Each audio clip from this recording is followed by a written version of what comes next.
Welcome to The One Thing, where each episode features our signature segment, Pandora's Box. We dive into hot topics that challenge the norm and ignite real conversation. Inspired by Greek mythology, Pandora's Box isn't just about chaos. It's about truth, transformation and hope. That's what we bring to every conversation. Have a cause or business that deserves to be seen? Want to be remembered forevermore? Be our next special guest. Contact us today at theonething@edgeradioaustralia.com.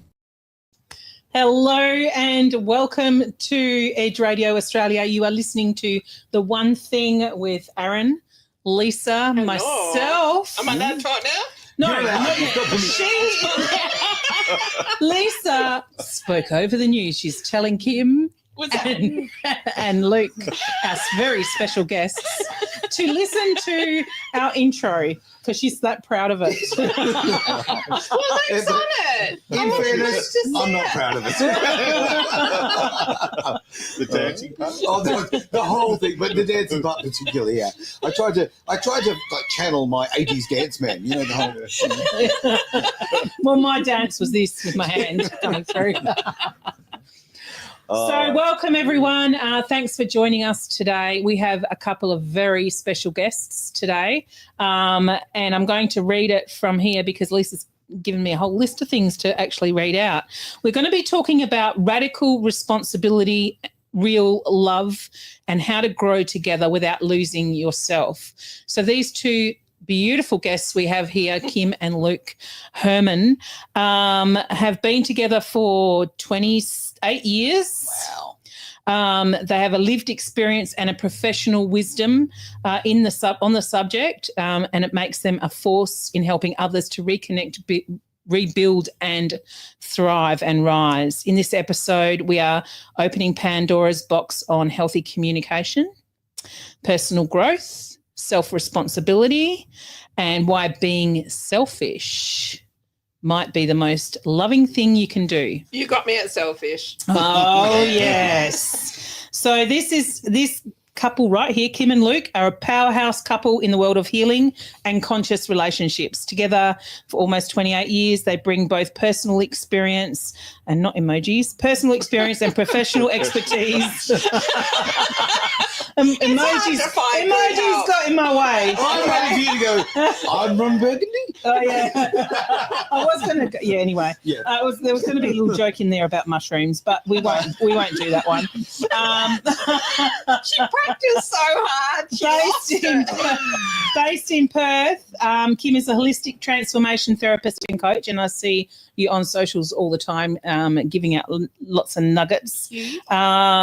She helps to heal trauma, shift subconscious patterns and reconnect with your true self. Her work combines nervous system regulation, emotional release and soul-led transformation.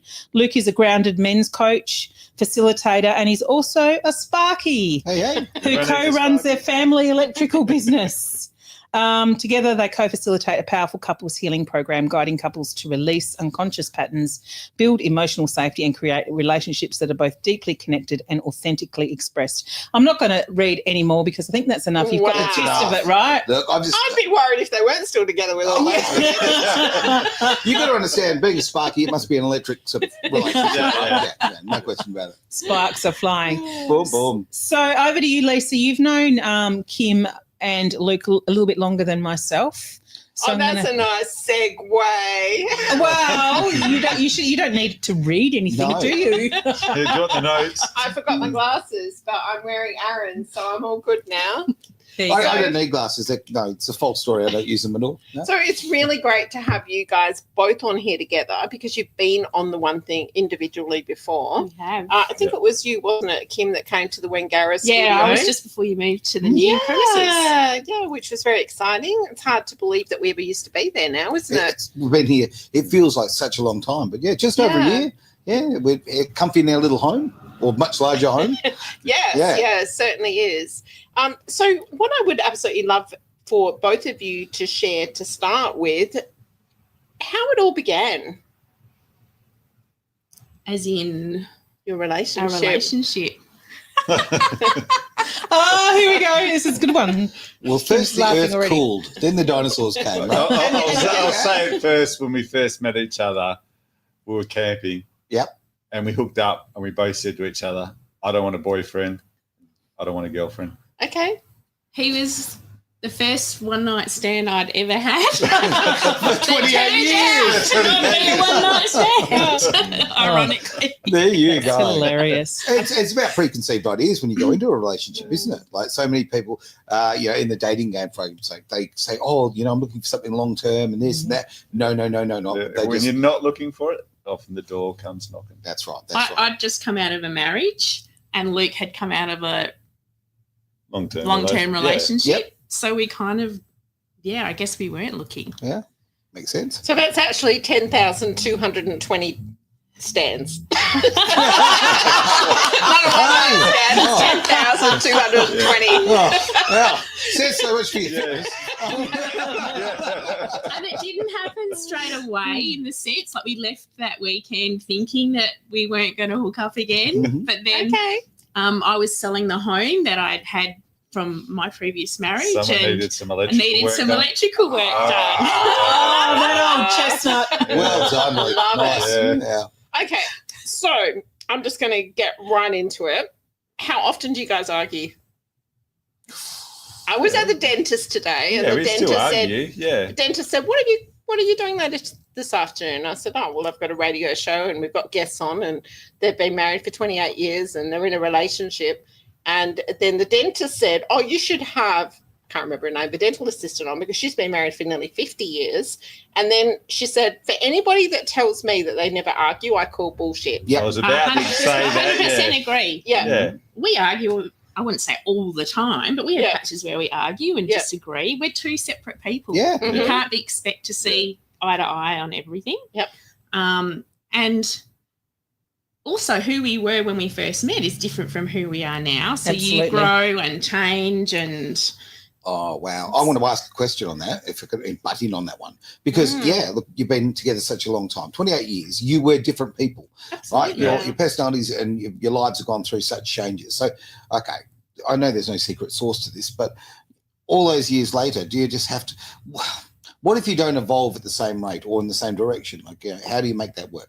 And we've certainly gone through that in the Yeah. sense, especially when it came to our own personal healing. Yep. I went on a healing journey many, many years before Luke did. I will also have always been very into the spiritual side of my life. Luke wasn't. He wasn't interested at all. Yep. And it was never something I pushed on him. He was supportive in my healing journey, I guess, in the sense that he let me spend the money on doing what I needed to do, and he benefited from my healing journey, but it was never me pushing him to go on his until he was ready. And I guess there is fear, I think, when you grow that, oh, what if the other person doesn't? And I think when you have a couple where one person does go on the healing journey, there's that invitation for the other person to, at some stage, not meet you at the exact same level. Sure. But level up. But to grow as well. Right. Thunder. And I think Oh, and we got thunder on that statement. Right in the background there. I organised that. Level up, and then we had thunder. and I think I did. For me to get onto my healing journey, it did take a bit of pushing. Kim could see how much pain and hurt I was in, and being a great ostrich, you can keep your head in the sand for so long. Right. Until what I'd say, it was that moment where the words came out, and she said, "You need to start doing some work on yourself. Otherwise, I can't see us having a future together," which I call the velvet-handled sledgehammer moment. Mate, I tell you right now, that's exactly where it was. And it wasn't because he wasn't at my level, because of the depression he was in. And I left him for a good 12 months to sit with his emotions. But he'd become very distant from me. He'd become very distant from the kids. And I guess that's where I kind of was like, well, what do I want in a relationship? I still loved him, but I also knew I didn't want to be with someone where I felt alone. Okay. Yeah, so absolutely. you stayed in the same home, or you? Yeah, we stayed in the same home. Yeah. And it was done with kindness. It wasn't like, oh, if you don't, I'm going to kick you out. It was like, Not at all. I've given you this space. You really need to do something about it. Yeah. I don't care what you do, but you've got to do something. That would have been so difficult. How old were the kids then? That would have been about 10 years ago. Yeah, 10 years ago. It's got to say about 8 and 10. So yeah. Okay, so for anybody going through something similar, is this a process that you would suggest? I think when someone's going, I mean, Luke's depression was initiated by his mum dying. That was the catalyst. My dad, my brother, my mum. Yeah. So it was like So a it brought up, combination. it brought up a lot of grief from losing his dad when he was younger and his brother. And I kind of gave him the space. Grief, everyone grieves differently, don't they? So you kind of, I knew that, and so gave him the space, and he knew I was there. He's a surfer. He spent a lot of time at the beach. Because that's a godsend. Yeah. But sometimes someone needs to actually say something for that person to be able to get out of their own head. Yeah, space. that's right. Yeah. And go, well, hang on a minute. This is something I really, she's right. Yeah. And that's I didn't talk to her for 2 days. Yeah. And then I love the old I didn't talk to you trick. I think she's right. I think I need to do something. And I could see myself, I couldn't see myself in another 10 years doing the same way that I was carrying on, because I wouldn't, I then had that realization that stress and everything that builds up will come out on a cellular level on your body, because that's what happened to my brother and my mum, because they never dealt with anything when my dad died. So I realized it was really important that I actually, start doing something. And then it was like, after it's like a little wake-up call. It's like, the Sparky had lost his spark. Oh, Yeah. Boom. it was all negatives. no positives there. I actually want to say something as far as the gender thing here, right? Okay, and I kind of take the opportunity to kind of thank the women in our lives. Because, I know. Are you ready for this? Because I occasionally get accused of not being on the same page on this, but I think it's all about intent, right? Yeah. And when you, as a man, okay, we can become stubborn, we can get set in our ways, we can kind of, I'm Mr. Fix-It. More often than not, it's the woman in our life who is actually the person who is the catalyst to actually set us off and say, okay, you know what, it's time you actually did something. I think that works both ways, though. 100%, because I've had it the opposite with Richard. Yeah. So, there you go. And my children and Luke were the catalyst for my healing journey. Sure. Yeah. Yeah. So, I think just trying to throw a compliment out there. I think one. No, but it's true. Yeah. Obviously, I think this doesn't have to apply to all relationships, but one sign that can show you're in a good relationship is that you want to be the best version of yourself for them. Yeah. It's not like you want to be better because you need fixing, but that person makes you want to be the best version of yourself. Yeah. And I think, that's an indication that you genuinely care about the relationship and that person if you feel that way. Okay. Absolutely. What about competition in the relationship? Oh, I had a story for you. Oh, come on. So I don't know where this is going. He's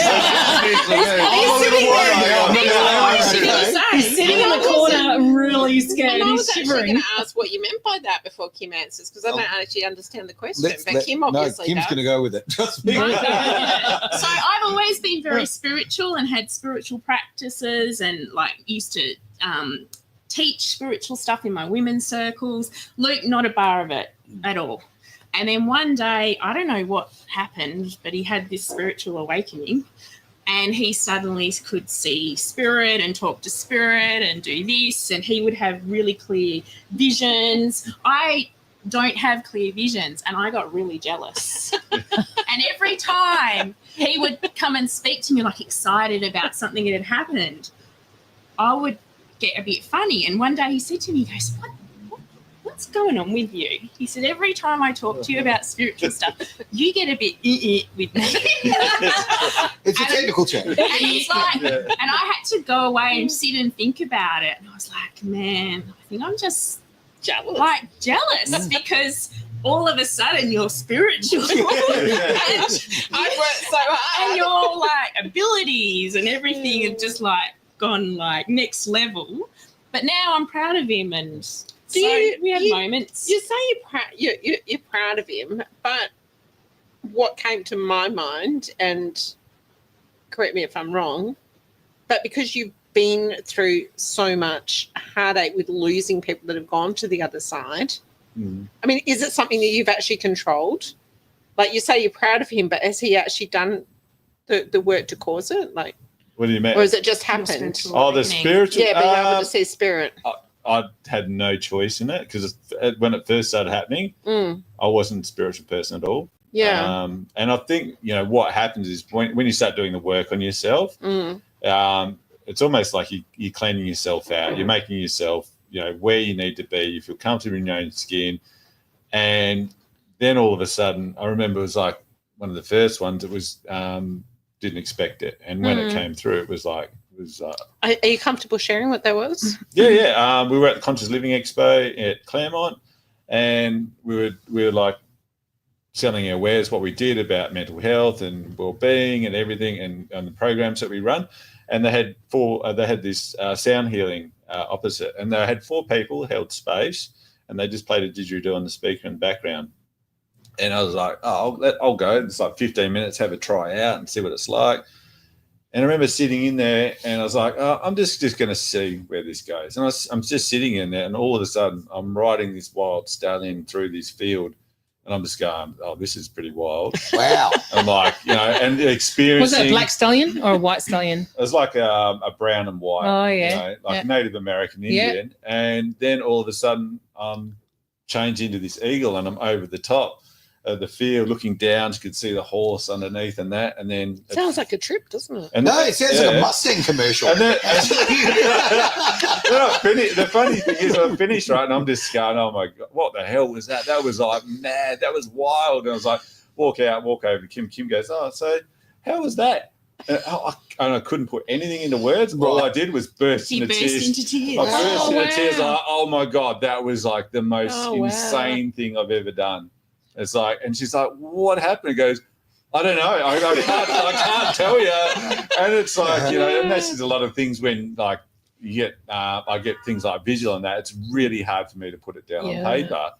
And, I've almost got to channel it to write because I'm dyslexic as well. So for me to write something is really hard. And I remember like I've had lots of things that I've had to sit down and just like, okay, I need to take myself out of it and just let the words just pour out. And I'm pretty surprised with myself about what actually comes out on the paper. That's brilliant. On that front, on a little side note on that, do you now, use ChatGPT and things like that too, or any of these sort of tools as someone who's got dyslexia, to, so you can put those things down. To see spirits? Yeah. No. No, to transcribe. To transcribe. Because we've got a few people who have dyslexia who struggle with that. I'm just going to let it go. You just don't like not being the funny one. Well. We'll start with composition again, shall we? I know which one you're talking about, and there's a little app called Otter.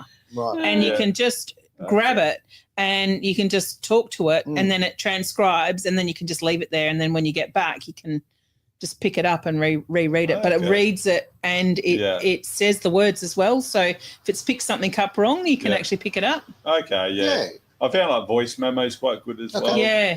Because you can just like close my eyes and I can just try and say, like, rerun it through my head. Yeah. I mean, I know it's not the subject of today's show, but if it helps people, really, it's really interesting. Yeah. You're just being so caring today. It's called hungover. It's called being hungover. I was just going to bring it back to healthy communication. This is one of the things that you guys wanted to talk about on the show. How do you keep your communication in a healthy space when someone chucks a shits for 2 days or when someone decides that, you're not the person they don't want to speak to? How do you bring back communication into the relationship? Great question. We don't always do it perfectly. Okay. Well, that's good. We're human. Yeah. So even with all the training and experience we have, we don't always get it perfectly right. But I guess for us, most of the time is we recognise that it's not always usually about us. It's because something's going on with either one of us and just give some space. And we just have the invitation that when you're ready to talk about it, let's talk about it. But what about when one of you thinks it's the other one? Well, it's important not to lay blame, right? And it's also an important thing is forgiveness and let things go, because the longer you hang on to things, the more it stews up and the more you focus on like the negative of the moment. So you need to look at what you're asking for, and that's the solution.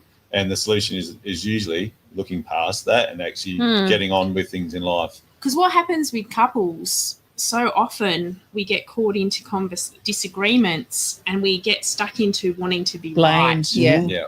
And we just want to be right, where no one wins in those sorts of conversations. Spot on. Yeah. Correct. And so it's about taking a step back and recognising, well, what is the outcome we do want? Yep.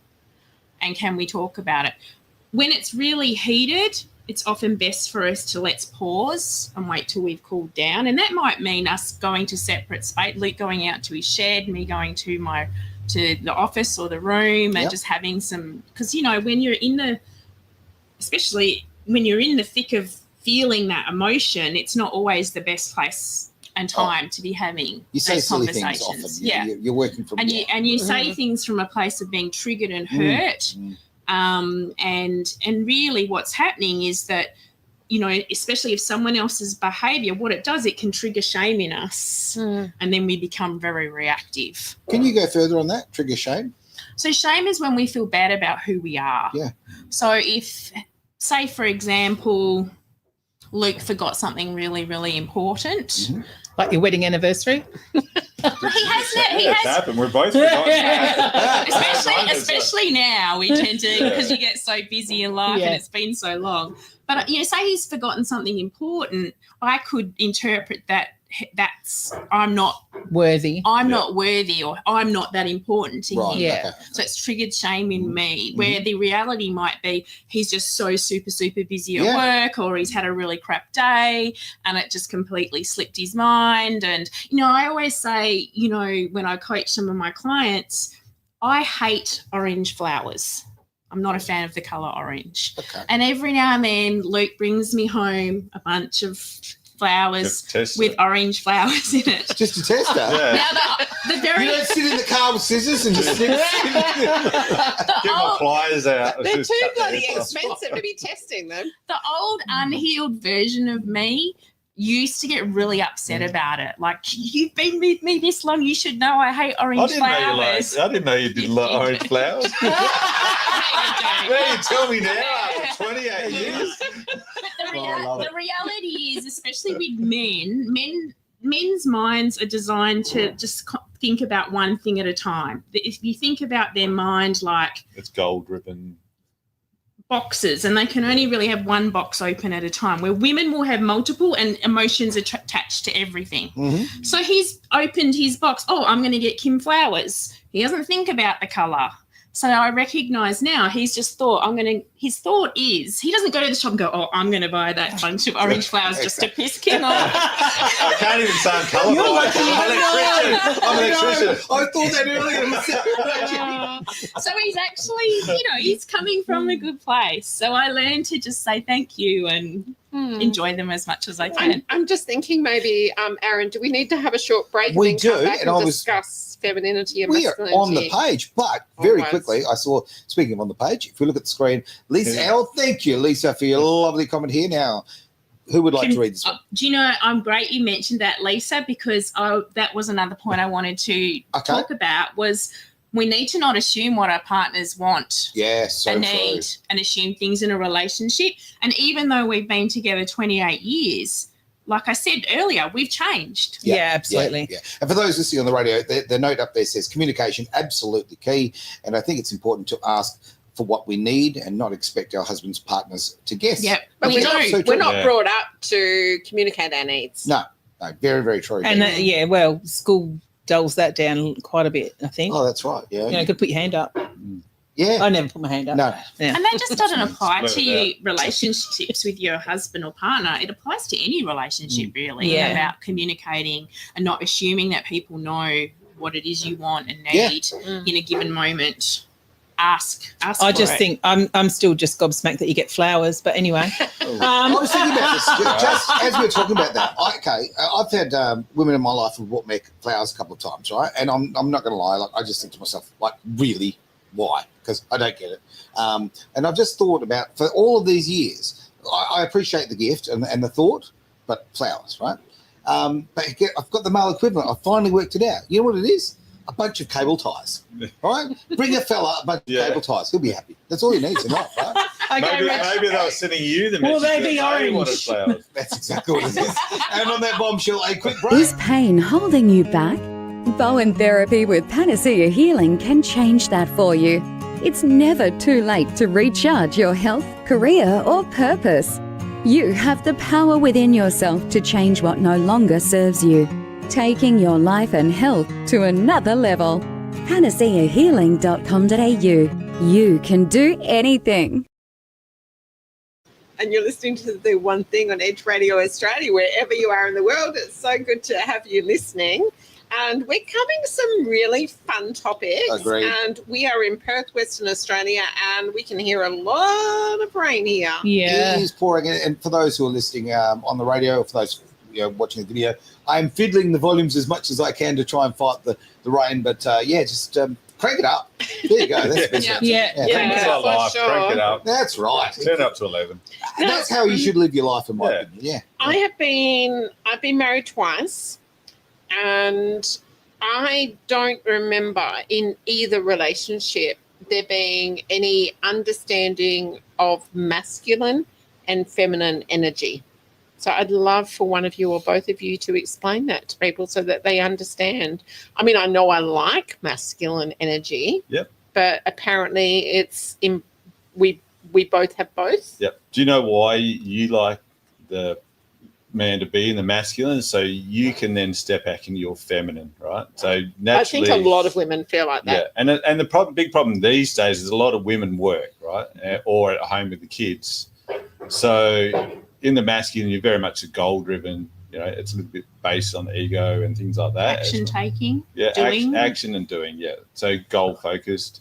So what you find is a lot of women that work or is at home looking after the kids, they're in their masculine, right? And then so when their husband gets home, they find that they want to then step into their feminine and allow them to, receive and relax and do some things that would then allow themselves to feel more comfortable in themselves. So the problem is these days is some women either don't know how to step back in the feminine, or the man doesn't step up into the masculine and allow the woman to step back. So when you walk in the door and the kids are playing up and she says, I've had enough, these kids are driving me nuts, the man goes, well, I've been at work all day. So they turn into a competition instead of going, look, you sit down, make a cup of tea, I'll take over, look after everything for a while, and I'll sort of start dinner and that. And she goes, that's perfect. That's exactly what I need, because then she can get back and then she can recharge her batteries a bit, and then the man can do what he needs to do. And it's also the other thing is like, when you get home from work on Friday, and this is what happens with our relationship sometimes, is like, Kim's like, I'm exhausted. I can't be bothered cooking dinner. Can you organise takeaway? And a lot of guys go, oh, can't you just organise it and that, and I'll pick it up? And what she's asking me, she goes, I need to step back my feminine.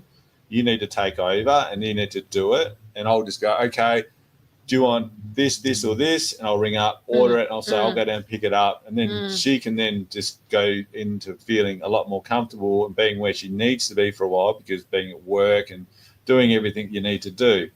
So they're the main two things. And being able to swap between the two is really important as well. So, as a feminine, you're good at listening, being endearing and caring, right? So, in a role where, like a school teacher is, we'll ask the kids, or tell the kids what they need to do, they're receiving. So they're in their feminine.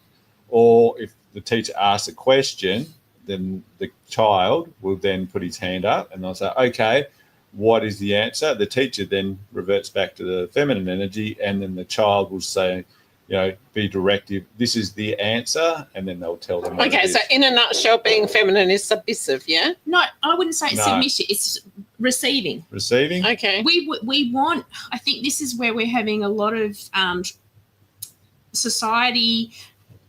women in society are struggling in relationships, because really they want a man that will lead.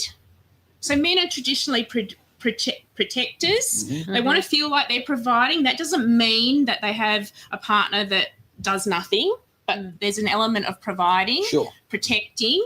But really, someone that's in their centered masculine will lead. When a woman's in her centered feminine, she's receiving. and allowing herself to be led. But we swap and you can't in an intimate relationship, in a partnership, you can't both be in your masculine and you can't both be in your feminine. It won't work. At the same time, you mean? Yeah, at the same time. Yeah. So you will swap and change. Right. And I was very much in my masculine for most of my life. Luke was very much in his feminine. He was raised by a mother that was very much in her masculine energy. And when I went on my healing journey and I wanted to like not be so controlling and allow him to lead, he didn't know what to do at first. When you don't know how to do it, like you know, you can be great at your job and you can be masculine in your job. In the relationship, he wasn't. And I was getting really frustrated and shitty. Like, like a lot of women are. I'm sick of organising the dates. I'm sick of organising the holidays. Like, I want you to step up and do something. But there's been 50-odd years of absolute concentrated effort to destroy the roles of masculine I absolutely agree with you. So a man doesn't know how to be a man anymore, doesn't understand. And same for women. Like, this is the problem. And this is why we're getting so many men that are angry and a lot more violence. Oh, do you know what? That's actually a lie. Okay, that's not from. I'm not saying you're a liar. That's a lie from media. For argument's sake, like we talk about the world right now, and everyone goes, "Oh, you know, domestic violence is terrible," and obviously it is terrible. There's never been statistically it's the safest time in the world to be a woman. I don't mean so much domestic violence, but there's a lot of angry men. I understand that, but what I'm saying is that narrative is being sold. Yeah, right? And I think that, to your point, I think a lot of men are angry because they feel lost. Yeah. Where was my place? They don't know where their place is.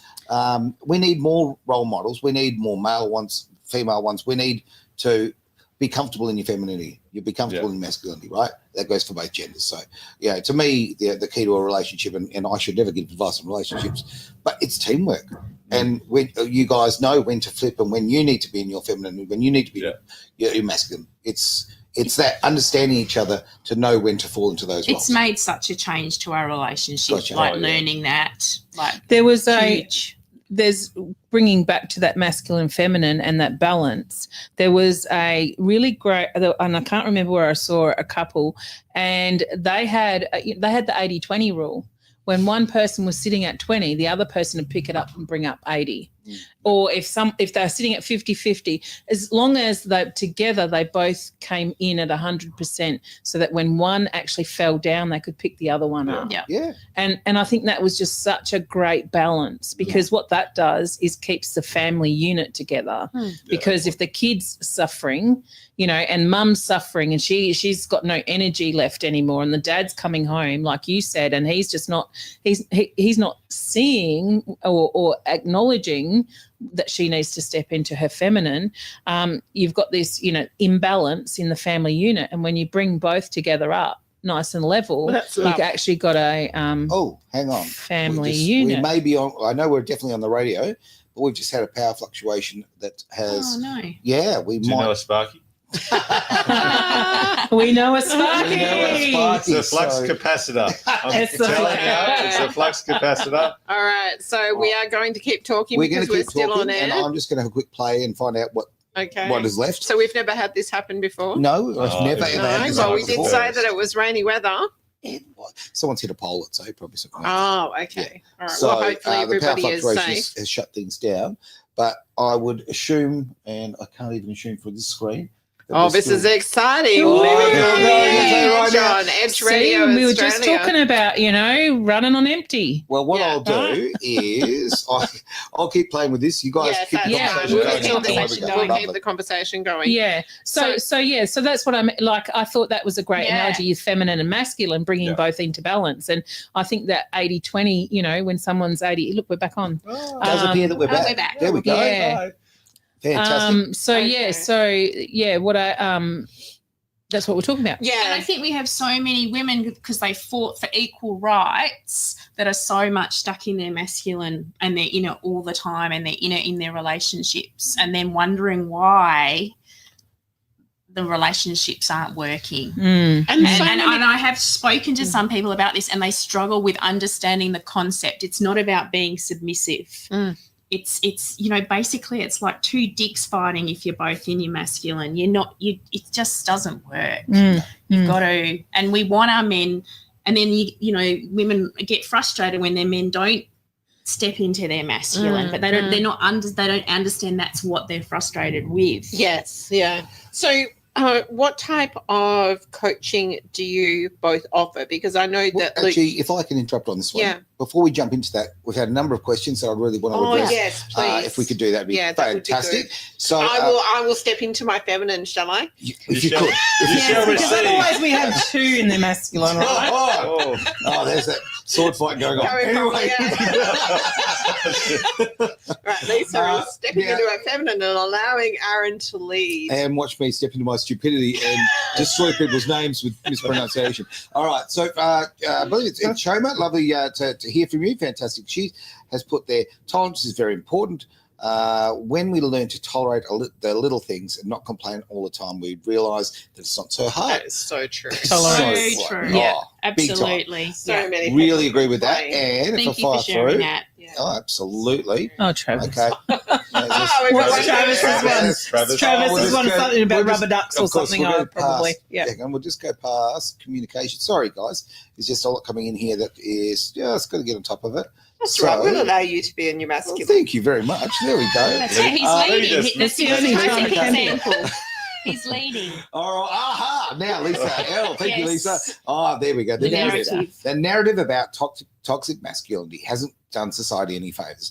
It has been a bandwagon to jump on and to judge from. Sadly, now men aren't sure what women, and I've just lost the screen. Sorry. And I believe toxic masculinity has stemmed from men not knowing how to be. Yeah, look, there's nothing. And the women don't know either, is what she's saying as well. Exactly. So and a lot of the women don't know. A brilliant point, Lisa. Honestly, it's there is nothing toxic about your masculinity. No. Right? There's nothing. And that whole term has been used to divide people. Yeah. And you know what? There's a reason why we talk about yin yang. Women and men work best when they understand their own strengths and actually come together, right? Sometimes you're in your feminine energy, sometimes in your male, right? I just want to say something. What my mum, this is a little tip my mum gave me. Yeah. She used to say, you have to make them think it's their idea, and you've won. Yeah. Wow. That has been done to me through my entire relationship. Isn't that gaslighting? Not necessarily that you won, but you have to make them feel important enough that it's become their idea, so that they have the notion that they've come up with this brilliant idea because they feel so disconnected otherwise. Women in relationships tend to want to know that they're loved and feel loved. Yeah. Men like to feel appreciated. Yeah. Yeah. So that's where that's coming. Yeah, that's time. what she's saying. So we've been talking about heterosexual relationships. So for anybody that's in a homosexual relationship, is it kind of the same thing applies? You would have one that would step into their masculine lead. So I'll use dating for example. Really, dating, you want the masculine partner to be the one that leads. And this is, I used to be the one that would organise for us to go out to dinner and organise. And since we've kind of gone through our own healing journey and our relationship training, Luke now steps up. He organises the dates. He won't even, if he asks me what I want to do, he'll give me one or two choices or he'll make the decision. And for me to receive that, I just go along with it. And he'll just say, be ready for 7 o'clock. I'm taking you out to dinner. And it's such a nice feeling. Have you got a brother? Oh, no, you don't anymore. Sorry. I'm sorry. He has a brother. Yeah. There we go. It was a cheap comment because it was such got a question here or a comment more. And, most of them that come through from Travis Carter are rubbish and I don't put them on the screen. But this one, I'm teasing, mate. Lovely to see your comment there. A lot of women don't understand masculinity because they grew up without a male role model. It's 100%. Really good point. And males don't actually know how to become masculinity because they didn't grow up with a male role model either. That's right. Yeah, well, they might have had a physical role model there, but not somebody that was emotionally present. Yeah, that too. Look, if you look statistically, most men have been removed from their children's lives, right? That's statistically correct in every way, shape, or form. Just saying, boys, you weren't. You've got your parents, both of them, so you better step up. There's no excuses. This is my show. I'm My boys. I'm so glad you're doing parenting from here. That's great.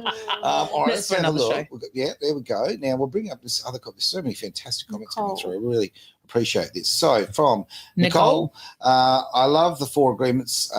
Don Miguel. Don Miguel. Don Okay. Miguel, Yeah. In relationships. Be Yeah, impeccable with your word. Yeah. Don't take anything personally. Don't make assumptions. Always do your best. Thank you Love for that. watching, Nicole. Great Great. reminder, and Nicole. definitely Yeah. applying that to your relationship. Absolutely, 100%. Yeah, no, great book. We need to stop being combative rather. Okay, you know, like we're on That's the a same good word, actually. Yeah. Combative. Yeah.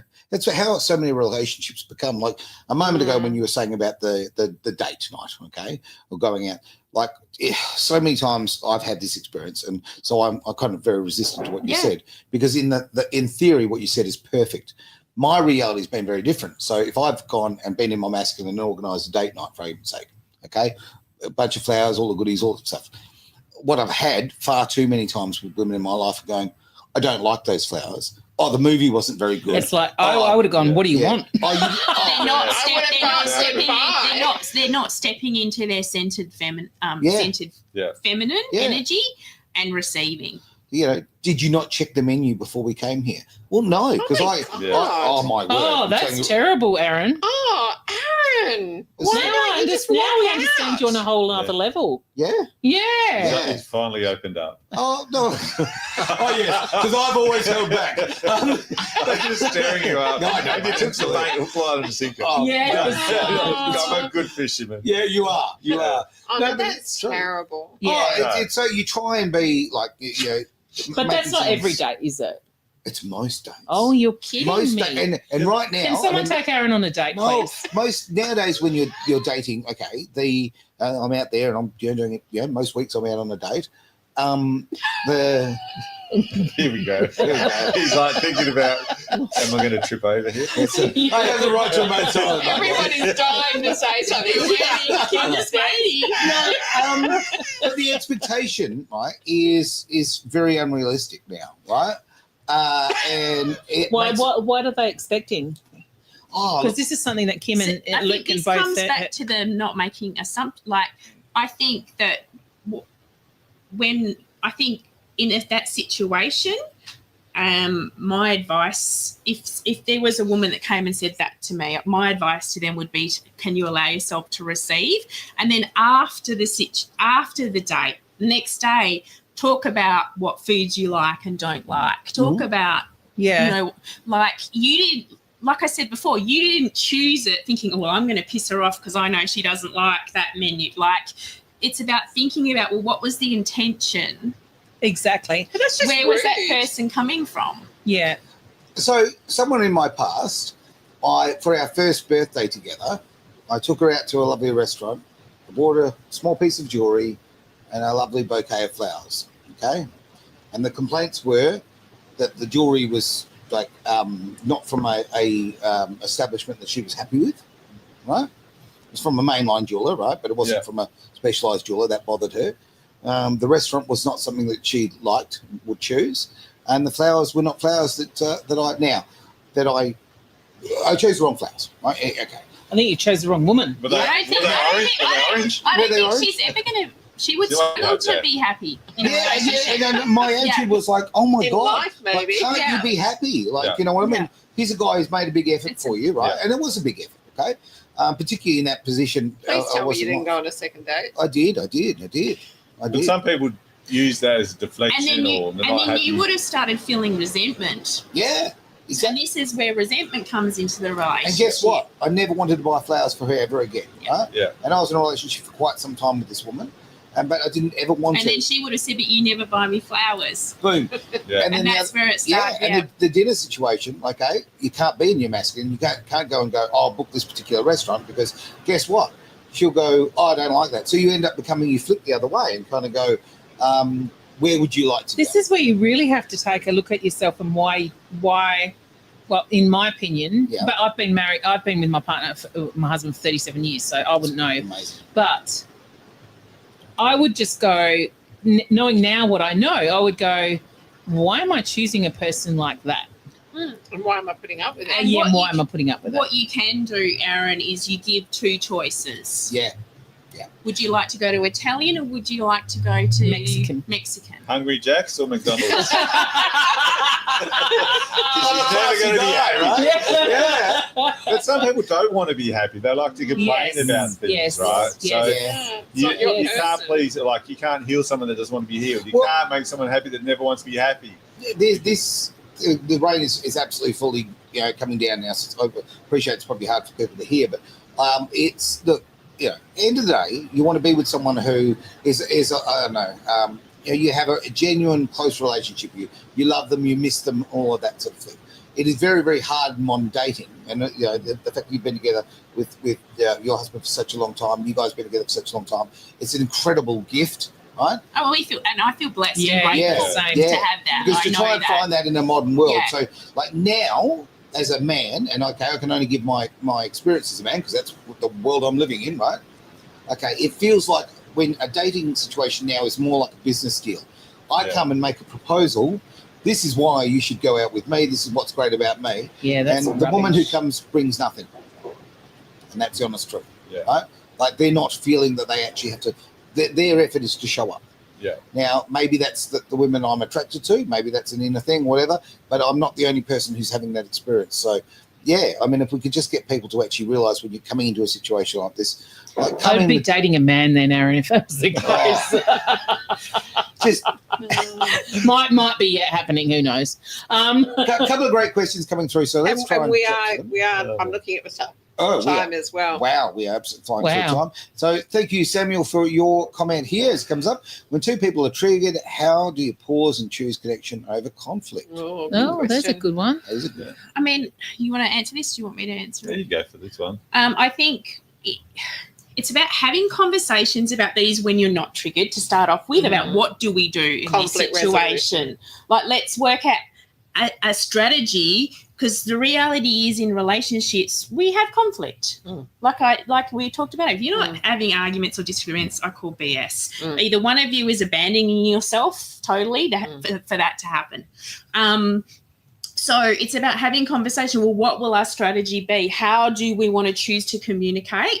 And then when it happens, choose a code word and make the code word funny. Okay. So you might say, purple pineapples, or It's always pineapple. pink flamingos, or clowns with carrot noses. And one person says the code word kind of breaks state to snap you into, okay, let's go to our strategy. So you don't go, we've got to use our strategy and you're not using it. That's not going to work. So you choose a funny code word that is just going to allow you. Just crack up laughing, because it's what we do. It's what we call breaking just state. laugh. Breaking state. Yeah, breaking So state. that was a great question. Thank you for asking that. Oh, look, a great comment there from Nicole as well. Yeah, Nicole. Definitely picking the wrong women. Okay. Nicole, what I might do is just pop my phone number on the bottom of the screen. Great comment also from Travis before there, and this is a very real thing that's going on at the moment, where men are choosing women from other countries, quite frankly, because Western women Different are cultural becoming very, very, very difficult, right? Because it seems to be very much that situation of the man has to come and as I say, make the big sale, and the woman in Western society right now is not bringing a lot to the party. And I know that I'll cop some flack on that, right? And I absolutely love women. I'm surrounded by wonderful women, but it is time for women to step up a little bit. And I want to defend, not my comment, but I actually defend women on this one. There's been such a long time of women and men's roles being so screwed up that women are probably in a similar situation of not knowing who they are and living in their masculine. So, Aaron, the advice that you would give to women going on a date with you, is 0409. What's your business strategy, Aaron? is to be kind. Oh, I say that actually. It's really interesting you say that. I am actually like the woman that I'm looking for in life, and I'm not like going out there and shopping. I mean, I'm just going. Well, you kind of are. Man does not live by bread alone. No, you've thrown me there. I think, I want someone kind and considerate in my life, right? The number one, my prerequisite, if you like, okay, is a woman with kind eyes, okay? Because kind eyes normally means kind soul. And you're not finding a lot of that now, and it's a tough gig. Eyes are a big thing. Yeah. Yeah. So there you go. That's my thought. Yeah. Leave me alone. So Kim and Luke, back to you two, Absolutely. and what you do with couples. Do you work separately with couples who are going through a hard time in their relationship and then come together? How does it work? Yeah, so our group program, we have sessions where the couple is together, and then we have sessions where they're separated. And work do you on the separate different with stuff. So the female goes with you and the male, or We ask or them what whoever. ask them what their Yeah, preference wow, is. that's great. Yeah, Yeah, perfect. What their preference is, because depending on what their wounds are, someone might prefer to work with a male than Yeah. a female, or vice versa. Yeah. At the end of the day, we want the best outcome for our client. Mm-hmm. So when it comes to that, yeah, it's whatever their preference I actually is. recommended your name, Kim, to somebody the other day that's going through an awful domestic violence situation at the moment. Yep. And I haven't connected you yet. But do you help a lot of women going through that? Yeah. So she's still in the relationship, or she's No. left? She's left. No, she's still in the Still in home. it. Yeah. So I have worked with women that are still in an unhealthy relationship. The trouble with, I can only help them so far. Sorry. She's in the home. He's left. Yep. Yeah, but it's very, very Yeah, because nasty. really, when it comes to domestic violence, and either way, because it can go both ways. Like, Correct.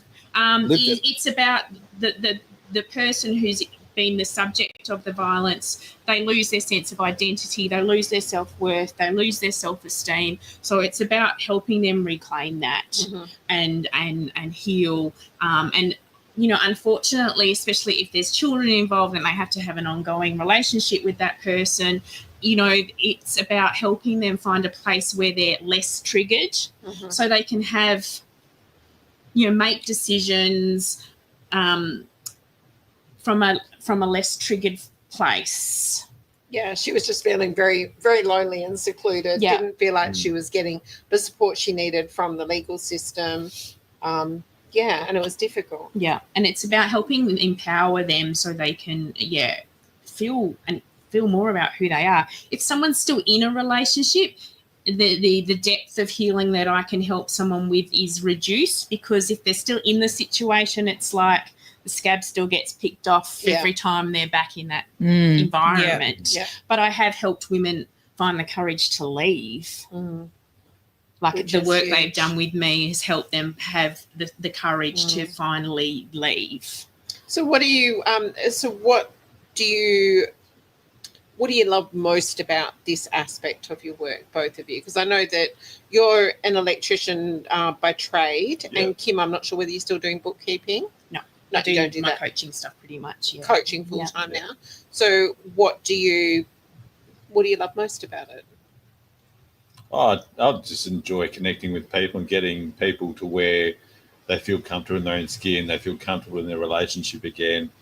They can see where they're heading in life. Because I think that's a big part of a relationship and yourself is you lose direction. Yeah. You lose yourself, such as, Finding yourself, finding and then your once you self-worth. re-find yourself, you feel grounded again. You actually know where you're going. You know what you want. Do you still do your man cave workshops? I still got a men's group. Yeah, we're on a men's group once a month. Yeah. Okay. That's really good. And a big part of that is masculine feminine energies. Getting guys around in a group together and talk about their burdens, their problems, and no one talking about, hey, I know how to fix that. Yeah. Teaching guys how to, let them go. It's such a big thing, because, we're always like, I know how to sort that out. I've got a guy or this or that, instead of just going, okay, It's being vulnerable. And teaching people to be vulnerable, especially with some strangers as well. So it makes it really nice, and a lot of people have had some really good feedback. Some people have said this has really saved me from where I was at. I really look forward to this once a month. Not that I want to have it more often, but Just be practical. yeah, you got to be practical. You get to, And if anyone's listening and isn't physically in Perth, can you help them online as well? working one-on-one. Yeah, I can definitely do it through Zoom. I've had clients all over New Zealand and US and all around Australia. So it's just a matter of just balancing the time zone. Yes. Yeah. That's wonderful. We always work it out, don't we? What about you, Kim? What do you love most about what you're doing? Look, we have epidemic of mental health problems, and I just love working with. I love working with women and specifically like mothers as well, because it's helping change. It helps their children. It ripples out. It affects the whole family. It affects the community. It affects everyone. And I love just people knowing that they don't have to just accept. They have a choice. They don't have to accept. Some of my clients have been through horrific experiences, that severely traumatizing, but you don't have to let that define you. Yeah. That you can't. There are things out there that can help you re-find yourself, to feel good about who you are, to love your life again, to find healthy relationships, to all those Kim, things. You've just nailed it. I tell you right now, we have to finish the show because that is perfect advice to finish on. Absolutely fantastic. Thank you so much for both of you being with us today. Thanks for having us. Yeah, I'm telling you straight out, Sorry, I'm going to go and watch everything, this. but I'm going to go watch this myself later on, because and now we've caused another problem for you for the Sunday show. Yes, you have. Okay. Yes, yeah. You enjoy that. But thank you everybody for being part, of course, of the one thing here in thanks for joining Australia. us. Thank Ever felt lost online finding the right businesses? Absolutely, like a needle in a haystack. Introducing the Worldwide Awake Business Directory. Tell me more. It's your hub for businesses sharing your values. Discover eco-friendly products, socially responsible services, and more. Count me in. I'll check it out straight away. Find businesses aligned with your values on the Worldwide Awake Business Directory. Start making a difference with every purchase.